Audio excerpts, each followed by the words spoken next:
Aksi unjuk rasa kembali digelar di depan kantor Kejaksaan Tinggi Jawa Timur. Masa menuntut mantan Jampitsus Febri Adriansyah ditangkap dan segera diadili.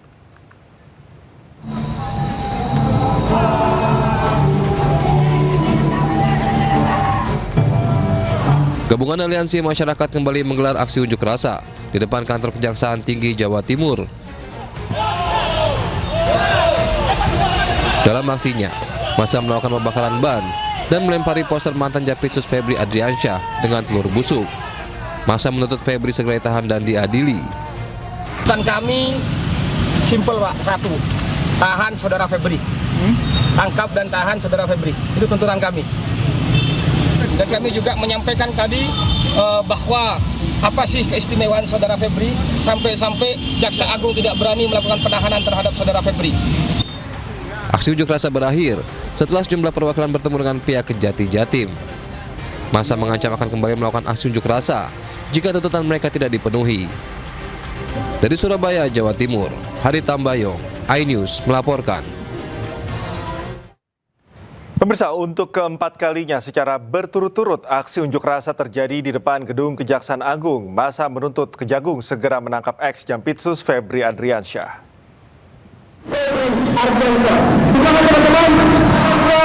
Massa dan juga mahasiswa kembali menggelar aksi unjuk rasa di depan gedung Kejaksaan Agung Jakarta. Massa menuntut Kejagung segera tangkap ex-Jampitsus Febri Adriansyah. Mereka juga mendesak Kejagung kembali menggeledah rumah Febri guna mencari barang bukti baru kasus tindak pidana pencucian uang. Aksi ini merupakan yang keempat kalinya terjadi di Kejaksaan Agung pasca Polri melimpahkan kasus Febri Adriansyah ke Kejagung. Meski sempat terjadi aksi dorong, demonstrasi berjalan lebih kondusif dari aksi sebelumnya. Maju teman-teman, jangan takut teman-teman.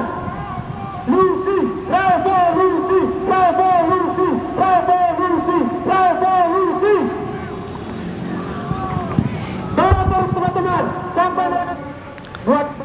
Pemirsa, untuk keempat kalinya secara berturut-turut aksi unjuk rasa terjadi di depan gedung Kejaksaan Agung. Dan untuk mengetahui informasi terkini, kami telah terhubung dengan jurnalis iNews Amrina Rida di gedung Kejaksaan Agung RI. Selamat malam Amrina, bagaimana jalannya demo hari ini? Apa alasan penyidik terkait penjadwalan ulang Febri Adriansyah?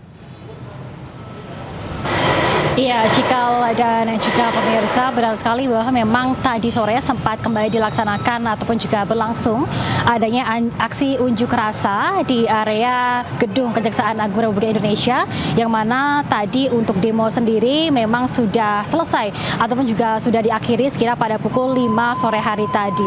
Tadi untuk demo ini diikuti oleh sejumlah aliansi mahasiswa, salah satunya ini adalah aliansi dari BEM Kristiani seluruh Indonesia, yang mana mereka dalam orasinya ataupun juga dalam tuntutan aksi unjuk rasa tadi menuntut sejumlah permintaan kepada Kejagung, salah satunya adalah untuk mengusut tuntas dugaan korupsi mantan Jaksa Agung Muda tindak pidana khusus Jampitsus Febri Adriansyah. Dan tidak hanya itu, dari pihak mahasiswa ataupun juga massa ini pun juga meminta Kejagung untuk segera menangkap Febri Adriansyah. Dan berkaitan dengan update pemeriksaan ataupun juga update berkaitan dengan kasus dugaan mega korupsi dan juga TPPU yang menyeret nama mantan Jampitsus Febri Adriansyah, ini kita ketahui bersama juga Cikal bahwa sebenarnya kemarin pada 22 Juli 2026 dari pihak penyidik Kejagung ini sebenarnya telah melakukan pemanggilan terhadap Febri dan juga beberapa pihak lainnya. Selain Febri, ini ada orang-orang lain ataupun juga saksi dan juga tersangka yang dipanggil, diantaranya adalah Don Rito, lalu juga satu saksi berinisial NH dan juga satu orang lainnya yang berinisial TS. Namun dari keempat orang saksi ataupun juga tersangka yang dipanggil kemarin, ini diketahui bahwa Febri Adriansyah ini mangkir ataupun juga tidak hadir dengan alasan kesehatan, sementara satu orang lain berinisial NH ini tidak hadir tanpa pemberitahuan. Nah, oleh karena itu dari pihak Kejaksaan Agung, terutama dari penyidik yang disebut sebagai tim 9, ini kemudian menjadwalkan adanya pemeriksaan ulang ataupun juga pemanggilan ulang terhadap keduanya, baik itu terhadap Febri Adriansyah ataupun juga satu orang yang berinisial NH untuk menjalani pemeriksaan, yakni pada esok hari pada tanggal 24 Juli 2026, Cikal dan juga pemirsa. Dan informasi yang kami dapatkan dalam pemeriksaan yang dilakukan kemarin, ini tim penyidik juga di supervisi begitu ya, ataupun juga dikawal oleh tim koordinasi dan juga supervisi dari KPK, lalu juga tim Kortas Kejaksaan Republik Indonesia, lalu juga tim Kortas Tindak Pidana Korupsi Polri dan juga Lembaga Perlindungan Saksi dan juga Korban ataupun juga LPSK. Satu hal juga yang diungkapkan oleh penyidik adalah bahwa dari pihak penyidik ini telah mengeluarkan satu sprindik baru berkaitan dengan kasus dugaan mega korupsi dan juga TPPU ini, di mana satu sprindik baru ini adalah sprindik yang dikeluarkan khusus untuk kasus dugaan tindak pidana pencucian uang, sehingga hingga saat ini jumlah sprindik ataupun juga surat penyidikan yang dikeluarkan oleh Kejagung ini terdapat 4 sprindik. Satu di antaranya ini adalah sprindik baru yang baru dikeluarkan kemarin. Tentunya berkaitan dengan apakah esok hari dari Febri Adriansyah akan kembali mangkir atau mengikuti pemanggilan begitu ya, kita baru akan mengikuti perkembangannya esok hari. Sementara demikian kembali ke Anda, Cikal.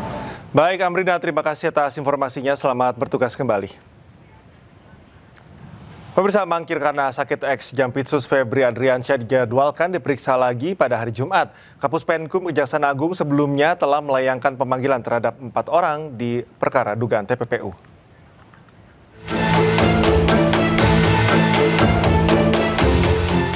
Kejaksaan Agung menjadwalkan ulang pemeriksaan terhadap ex-Jampitsus Febri Adriansyah pada Jumat 24 Juli 2026 setelah ia mangkir dari panggilan penyidik pada hari Rabu kemarin.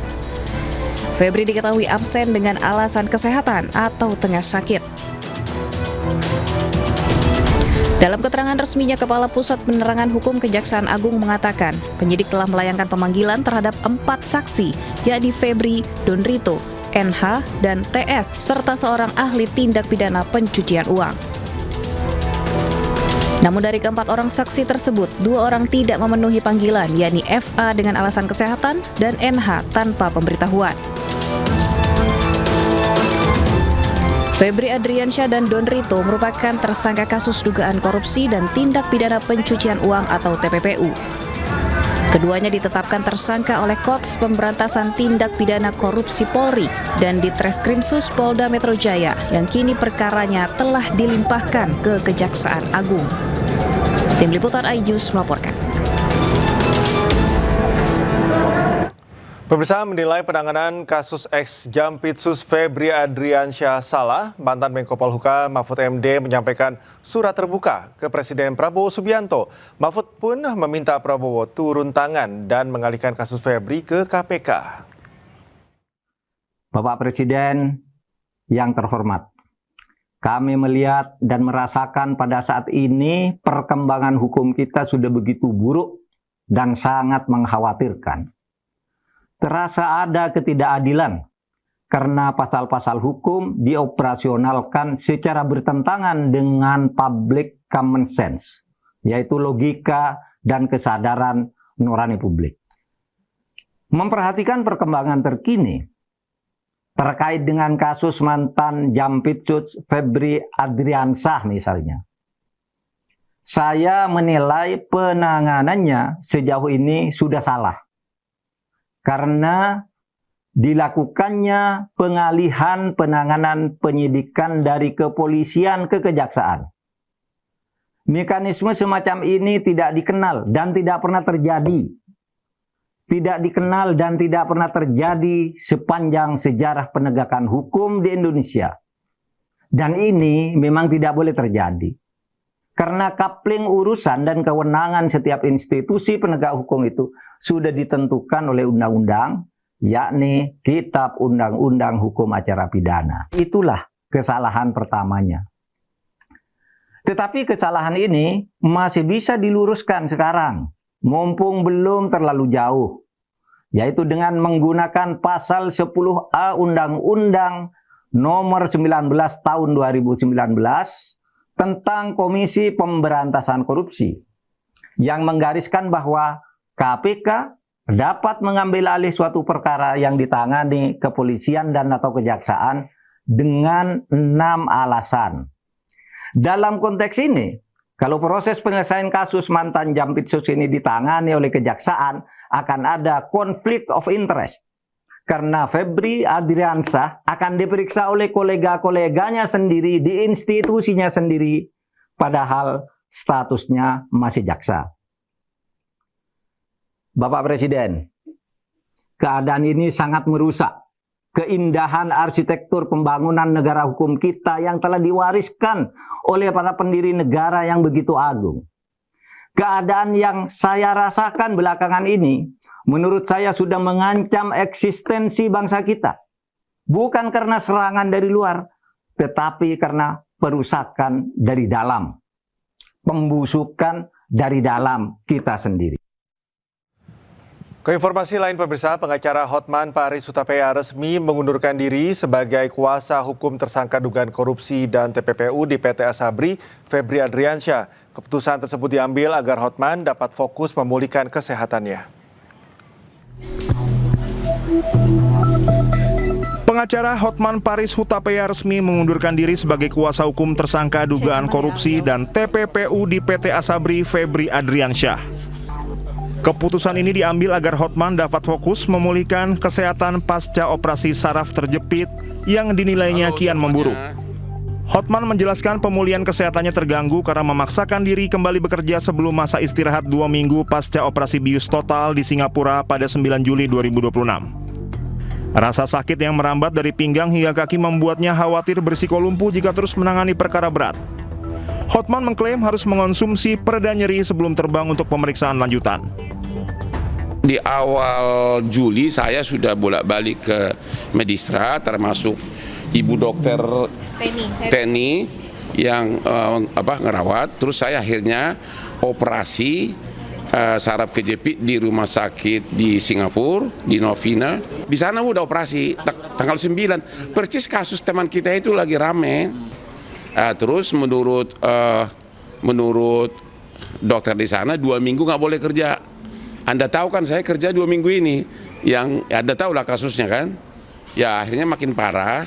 Aku sangat khawatir, katanya kalau takut jadi lumpuh. Jadi dokter sana sudah marah-marah, kenapa kerja gitu loh, ya. Jadi atas dasar pertimbangan itulah saya sudah dari 2 hari lalu sudah kasih tahu ke klien saya, sekarang jadi mantan, Febri Jampitsus, saya mengundurkan diri, ya, mengundurkan diri. Terkait kelanjutan kasus, Hotman memastikan proses hukum Febri tetap berjalan meski ia mundur sebagai kuasa hukum mantan Jampitsus Kejagung. Hotman juga membantah keras rumor di media sosial yang mengaitkan pengunduran dirinya dengan isu pajak atau kepemilikan puluhan cabang bisnis. Sementara itu, Ketua Masyarakat Anti Korupsi atau MAKI, Boyamin Saiman, meyakini Hotman Paris mundur sebagai kuasa hukum ex-Jampitsus Febri Adriansyah karena diminta oleh kliennya. Hal tersebut akibat sejumlah pernyataan kontroversial yang dilontarkan Hotman hingga memicu kemarahan publik. Saya yakin mundurnya Hotman itu karena diminta oleh kliennya sendiri. Karena apa?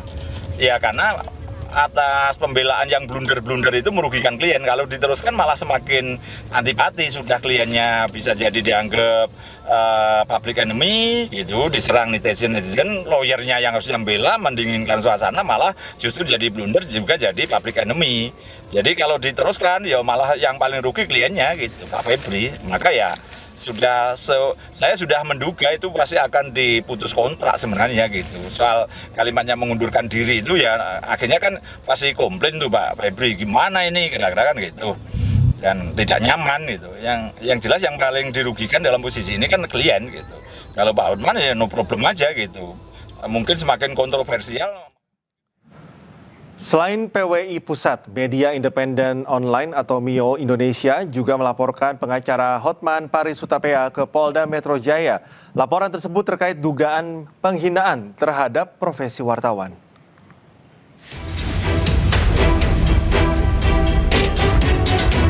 Media Independen Online Indonesia melaporkan pengacara kondang Hotman Paris Hutapea terkait kasus dugaan penghinaan profesi wartawan.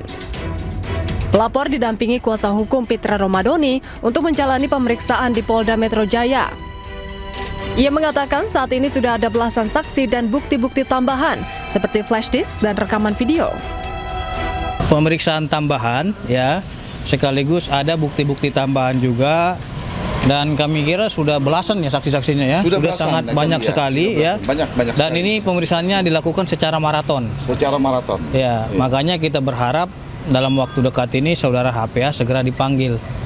Karena ini kan menyangkut terkait dengan profesi dan harkat martabat wartawan. Ya, kalau memang yang bersangkutan itu berkilah, saya kan bertanyanya kepada individu. Persoalannya adalah itu dalam agenda konferensi pers. Di situ dihadiri oleh berbagai wartawan. Apakah etis dan layak dibilang seperti itu di hadapan wartawan? Sebelumnya, Persatuan Wartawan Indonesia atau PWI Pusat melaporkan pengacara Hotman Paris ke Polda Metro Jaya atas dugaan pelecehan terhadap profesi wartawan saat jumpa pers terkait kasus mantan Jampitsus Febri Adriansyah. Usai menuai kritik keras atas ucapannya kepada seorang jurnalis, Hotman menyampaikan permintaan maaf kepada wartawan dan organisasi wartawan Indonesia. Pernyataan maaf dari saya Hotman Paris sehubungan dengan himbauan Persatuan Wartawan Indonesia PWI dan juga rekan-rekan wartawan lainnya. Dengan ini saya menyatakan maaf sebesar-besarnya atas pernyataan saya pada waktu konferensi pers di kasus mantan Jampitsus. Waktu itu sudah sama-sama emosional, tetap saya menyatakan maaf kepada wartawan tersebut maupun kepada organisasi wartawan di seluruh Indonesia. Karena selama ini juga saya sangat... Meski begitu, PWI tetap menyesalkan pernyataan Hotman Paris kepada wartawan saat memberikan keterangan kepada media di lingkungan Kejaksaan Agung. Kita sangat merespon, sangat menerima apa permohonan maaf itu benar itu. Nah, kita terima dan itu disampaikannya lewat video di Instagramnya ya, disampaikannya. Tetapi kan itu tidak tentu menyelesaikan tindak pidana yang telah dilakukan. Artinya permohonan maaf itu secara manusiawi kita terima. Kita juga kan sebagai insan yang memberikan maaf ya, kita selalu saling memaafkan. Tetapi tindak pidana yang dilakukan itu tidak mengurangi lalu menghilangkan tindak pidana yang dibuat gitu. Dalam perkara ini, Hotman diduga melanggar pasal tentang pencemaran nama baik, penghinaan ringan dan fitnah, juga pasal tentang pers terkait dengan menghalangi kerja pers. Tim Liputan iNews melaporkan. Pemirsa, pengacara Hotman Paris Hutapea mengaku siap menghadiri pemanggilan kepolisian sebagai terlapor kasus dugaan penghinaan terhadap profesi wartawan. Meski tengah memiliki masalah kesehatan, ia menegaskan tidak akan menghindari proses hukum. Merasa aduan-aduan seperti itu gimana ngerespon itu? Don't worry lah. Don't worry. Seandainya Bang diminta... Itu kan dari orang ke orang.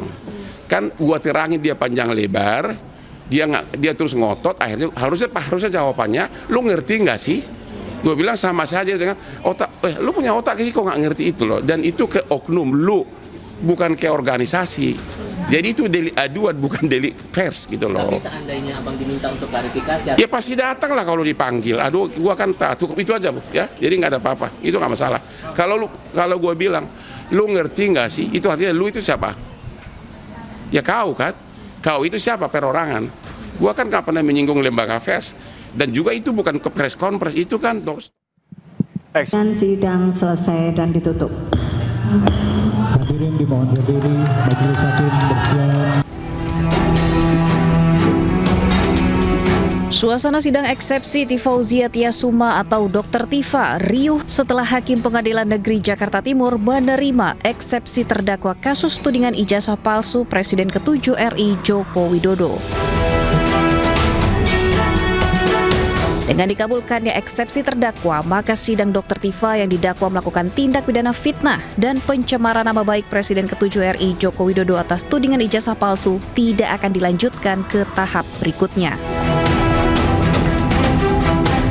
Memperhatikan ketentuan pasal 75 ayat 2 huruf B, ayat 3, dan pasal 206 ayat 1 Undang-Undang Nomor 20 Tahun 2025 tentang Kitab Undang-Undang Hukum Acara Pidana serta peraturan perundang-undangan lain yang bersangkutan, mengadili, menyatakan perlawanan dari tim advokat terdakwa tersebut diterima, menyatakan surat dakwaan penuntut umum nomor register perkara PDM-datar 133-M.1.14 EOH-2/06/2026 tanggal 22 Juni 2026 atas nama terdakwa Tifauzia Tiasuma batal demi hukum. Memerintahkan pengembalian berkas perkara ini kepada penuntut umum, membebankan biaya perkara kepada negara.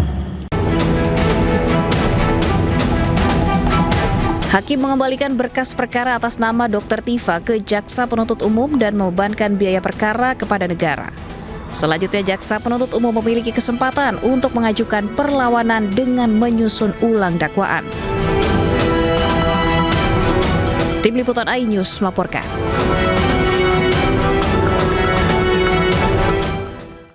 Pemirsa, Majelis Hakim Pengadilan Negeri Jakarta Timur mengabulkan eksepsi yang diajukan Dr. Tifa.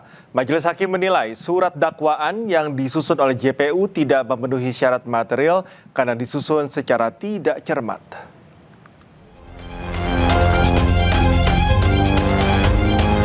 Majelis Hakim Pengadilan Negeri Jakarta Timur mengabulkan eksepsi yang diajukan oleh terdakwa kasus tudingan ijazah palsu Presiden ke-7 RI Joko Widodo, Tifauzia Tiasuma atau Dr. Tifa. Majelis Hakim menilai surat dakwaan yang disusun Jaksa Penuntut Umum tidak memenuhi syarat material karena disusun secara tidak cermat. Atas dasar itu, surat dakwaan dinyatakan batal demi hukum dan pemeriksaan perkara tidak dilanjutkan. Dalam pertimbangannya, Majelis Hakim menilai Jaksa Penuntut Umum memasukkan dua pasal yang mengatur delik yang sama, tetapi berasal dari dua rezim undang-undang yang berbeda sebagai dakwaan alternatif. Menimbang bahwa penuntut umum dalam dakwaan alternatif pertama subsidiar dan dakwaan alternatif kedua subsidiar telah menentukan dua pasal yang mengatur delik sama persis, hanya saja berada dalam dua rezim undang-undang berbeda yang terhadapnya berlaku azas-azas sebagaimana telah disebutkan di atas, antara lain azas lex meteor, azas lex posterior derogat legi priori. Menimbang bahwa alternatif yang demikian akan menimbulkan ketidakpastian hukum karena seakan menunjukkan bahwa penuntut umum tidak dapat menentukan pilihan pasal mana yang akan ia dakwakan untuk perbuatan yang sama dan karenanya akan dipersidangkan. Menurut Majelis Hakim, penyusunan dakwaan tersebut justru menimbulkan ketidakpastian hukum karena menunjukkan keraguan-raguan Jaksa Penuntut Umum dalam menentukan pasal yang tepat untuk didakwakan atas perbuatan yang sama. Dari Jakarta, Tim Liputan iNews melaporkan. Setelah Pengadilan Negeri Jakarta Timur mengabulkan eksepsinya, terdakwa pencemaran nama baik dan fitnah ijazah palsu Jokowi, Tifauzia Tiasuma atau Dr. Tifa memastikan tetap akan memperjuangkan kebenaran terkait pembuktian ijazah Jokowi. Tifa tetap akan berjuang membuktikan hasil penelitiannya mengenai ijazah Jokowi. Demikian sidang selesai dan ditutup.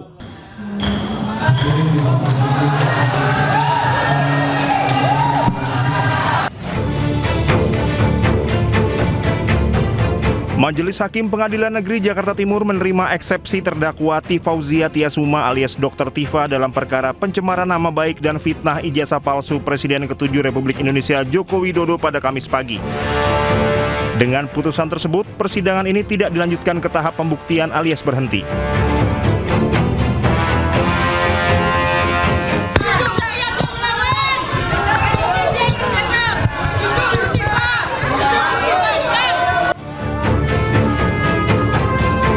Setelah mendengarkan pengucapan putusan, Dr. Tifa menyatakan putusan ini tidak menyurutkan langkahnya untuk membongkar perkara ijazah Jokowi. Tifa tetap akan berjuang membuktikan hasil penelitiannya mengenai ijazah Jokowi. Tifa menambahkan perjuangan ini merupakan bentuk komitmen dari awal dirinya bersama tim kuasa hukum termasuk Roy Suryo yang juga terseret kasus ijazah Jokowi. Seluruh rakyat Indonesia, percayalah bahwa keputusan dari Majelis Hakim pada hari ini untuk menerima eksepsi kami tidak menyurutkan langkah saya, tidak menyurutkan langkah kami untuk terus memperjuangkan kebenaran, terutama terkait dengan persoalan yang selama ini sudah menjadi beban bagi seluruh bangsa Indonesia terkait dengan otentitas dari ijazah yang selama ini menjadi polemik. Sehingga apa? Sehingga ke depan kita tidak perlu harus menemui persoalan ini lagi pada presiden-presiden maupun pejabat-pejabat berikutnya. Ini yang paling pokok. Dengan batal demi hukum ini, apa yang dimaknai apa? Bahwa perkara ini tidak layak dipersidangkan. Ini bukan perkara pidana. Mau dibuat apapun pasti akan membingungkan kalau dibuat pidana. Bayangkan saja bagaimana kita tidak bingung. Adanya suatu wawancara dengan Aiman Wicaksono yang itu hanya dilakukan dalam bentuk pemusatan atau fokus pada foto, ya, itu dikatakan perbuatan pidana mengubah, merusak.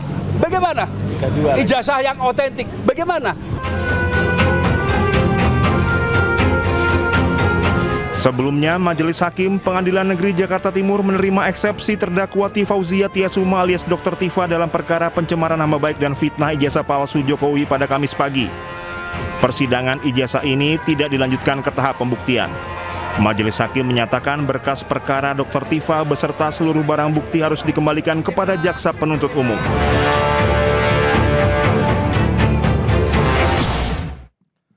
Pakar hukum pidana Abdul Fikar menyebut bahwa pengabulan eksepsi Dr. Tifa tidak menghentikan pokok perkara kasus pencemaran nama baik. Jaksa bisa mengajukan konstruksi dakwaan baru untuk melanjutkan proses hukum.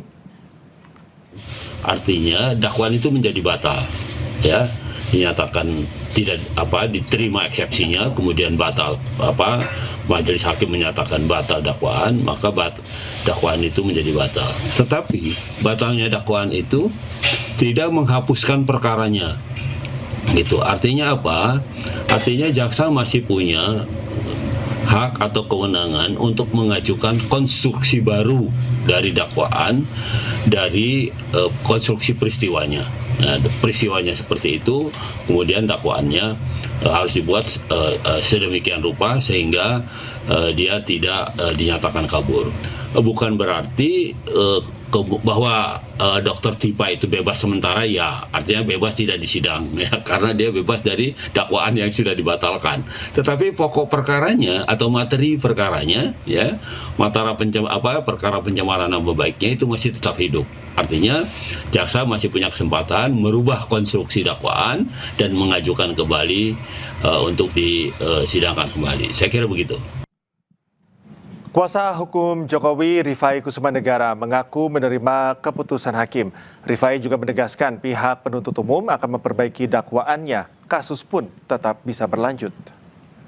Tentunya kami menghargai putusan yang telah diucapkan, karena bagaimanapun putusan tersebut adalah bagian dari koreksi, check and balance sebuah proses hukum yang sedang berlangsung. Sekalipun kalau kita cermati, yang dipersoalkan tadi adalah dakwaan dianggap batal demi hukum karena obscure libel, yaitu disebabkan karena ada penggunaan pasal KUHP lama dan KUHP baru secara dalam sebuah dakwaan subsidiar.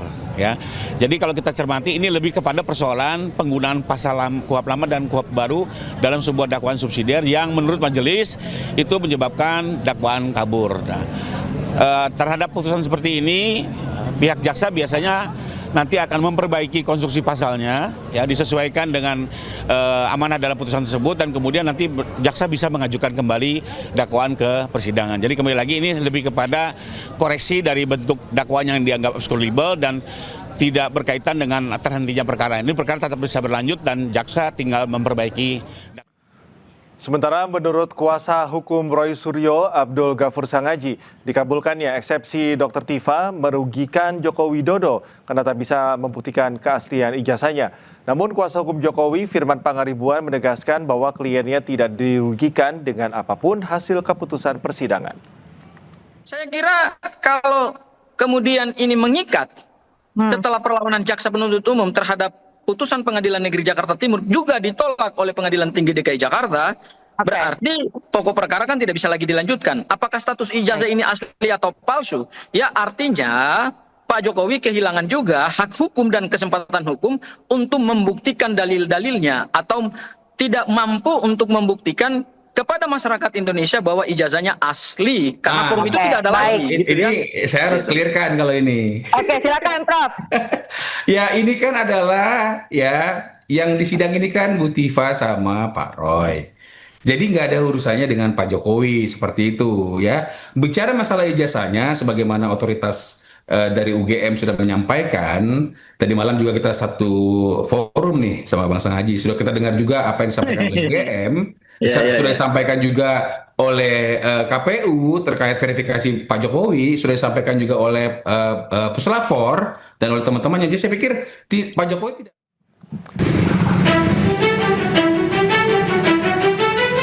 Maraknya aksi begal yang meresahkan warga khususnya di Bandung Raya membuat pemerintah provinsi mengambil langkah cepat. Melalui akun Instagramnya, Gubernur Jawa Barat Deddy Mulyadi meminta Polda Jawa Barat meningkatkan patroli di kawasan rawan kriminalitas. Pemprov juga berkoordinasi dengan Polda Metro Jaya untuk memperkuat pengamanan di wilayah Bekasi dan Depok. Deddy Mulyadi juga mengumumkan sayembara dengan hadiah hingga 50 juta rupiah bagi warga yang berhasil menangkap pelaku begal dalam keadaan hidup. Saya memberikan sayembara pada seluruh warga Jabar yang bisa melumpuhkan maling, copet, jamret, begal, rampok.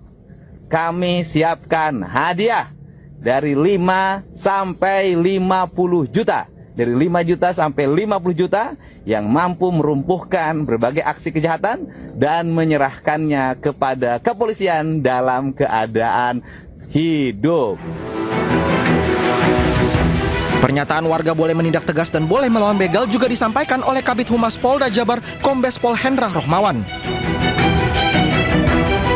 Perintah Pak Kapolda untuk tidak tegas dan jelas ya, dan ini tidak hanya kepada polisi, kepada masyarakat pun boleh ya, pada masyarakat boleh dengan catatan tadi itu ya juga tegas terukur ya, jangan sampai mati lah bahasanya ya. Jadi kita sampaikan seperti itu dan terima kasih karena tadi saya katakan di awal, terima kasih sekali pada masyarakat yang telah mengkhusus itu kepedulian kepada masyarakat, dan upaya kita di dini hari ini tentu akan kita lakukan CP yang sangat harus sesuaikan dengan waktunya.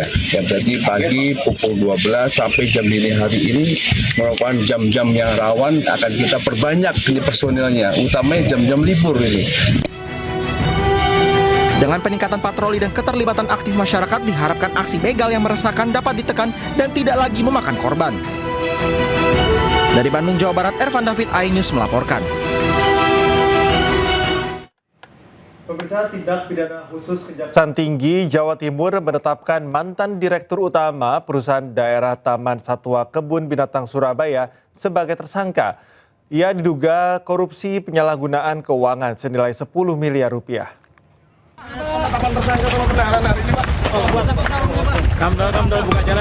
Mantan Direktur Perusahaan Daerah Taman Satwa Kebun Binatang Surabaya periode 2016 hingga 2024 langsung dilakukan penahanan oleh tim tindak pidana khusus Kejaksaan Tinggi Jawa Timur usai jalani pemeriksaan.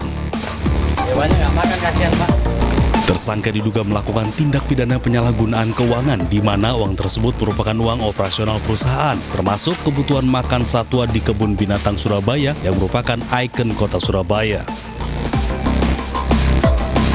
Tersangka telah merugikan negara sebesar 10 miliar rupiah lebih dengan melakukan manipulasi data keuangan dan dimanfaatkan secara pribadi.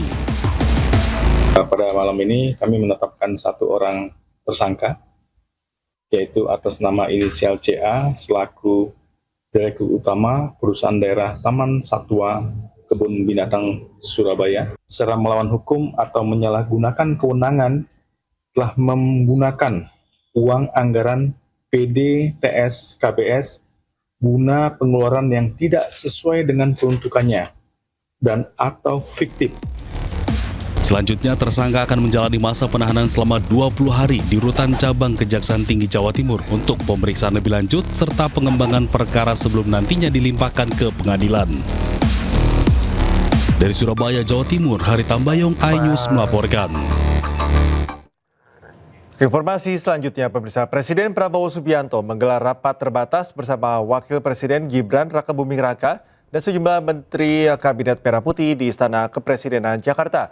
Rapat terbatas membahas perkembangan koperasi desa dan Kelurahan Merah Putih, perkembangan ekonomi terkini, hingga strategi hilirisasi untuk memperkuat perekonomian nasional. Satu persatu jajaran menteri mendatangi Istana Kepresidenan Jakarta Kamis siang untuk mengikuti rapat terbatas. Sebelumnya, Presiden Prabowo Subianto meminta Menteri Koordinator Bidang Pangan dan jajarannya untuk fokus pada peningkatan pelayanan koperasi sehingga dapat menjadi penggerak ekonomi desa dan kelurahan sekaligus memperkuat kesejahteraan masyarakat. Presiden menargetkan sebanyak 30.000 koperasi desa dan kelurahan Merah Putih beroperasi pada akhir 2026. Sementara saat ini sudah ada 1.061 koperasi telah berjalan. Nanti kabarnya setelah ratas hari ini kita akan membahas beberapa program ekonomi, termasuk dalamnya adalah mengenai dengan koperasi dan perkembangan ekonomi serta hilirisasi, ya, gitu ya. Kalau dari SDM ya, termasuk hilirisasi dan ketahanan energi ya. Nanti kita akan bicarakan.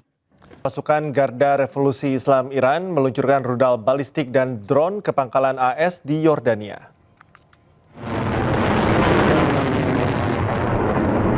Iran merilis peluncuran rudal dan drone dari gelombang 25 operasi Nasr 2 yang ditembakkan ke pangkalan Faisal dan Prince Hassan milik AS di Yordania.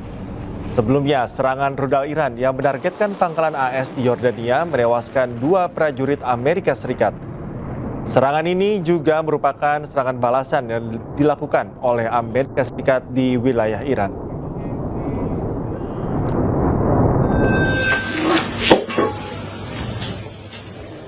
Sementara itu, pasukan Amerika Serikat yang berada di Yordania nampak mengevakuasi diri dari serangan rudal balistik Iran.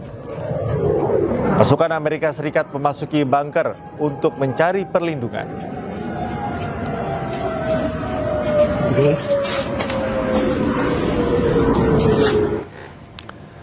Amerika Serikat melancarkan gelombang serangan baru terhadap Iran di hari ke-12.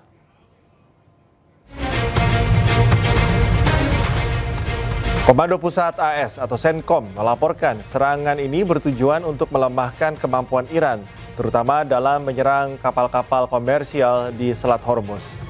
Amerika Serikat menargetkan kota pesisir selatan Bushehr termasuk situs gardu listrik di kawasan hingga memicu ledakan.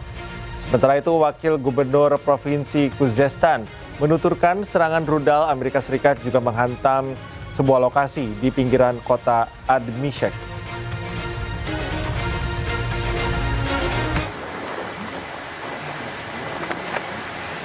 Sebelumnya, Amerika Serikat menggempur Iran pada hari ke-11 yang menargetkan fasilitas militer Iran. Operasi yang diumumkan oleh CENTCOM dan serangan ini pun menyasar hanggar pesawat, gudang drone, fasilitas maritim, serta infrastruktur logistik militer Iran. Menurut CENTCOM, operasi ini bertujuan mengurangi kemampuan Iran mengancam pelayaran komersial di Selat Hormuz. CENTCOM mengklaim Iran telah menyerang 30 kapal dagang yang melintasi jalur pelayaran internasional dalam 3 bulan terakhir.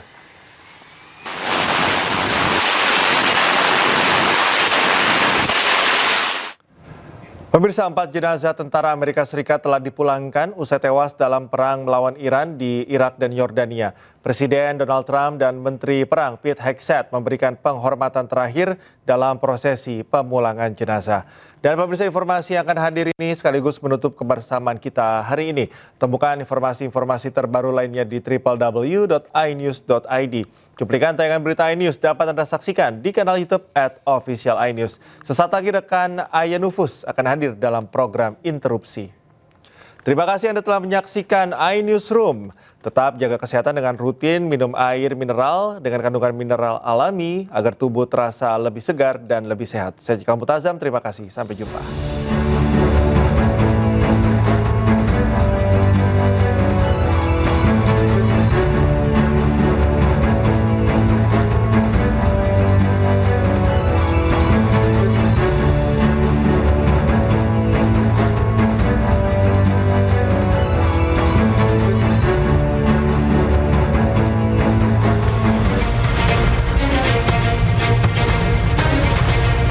Sebanyak tentara AS yang tewas akibat serangan balasan Iran akhirnya dipulangkan ke Amerika Serikat.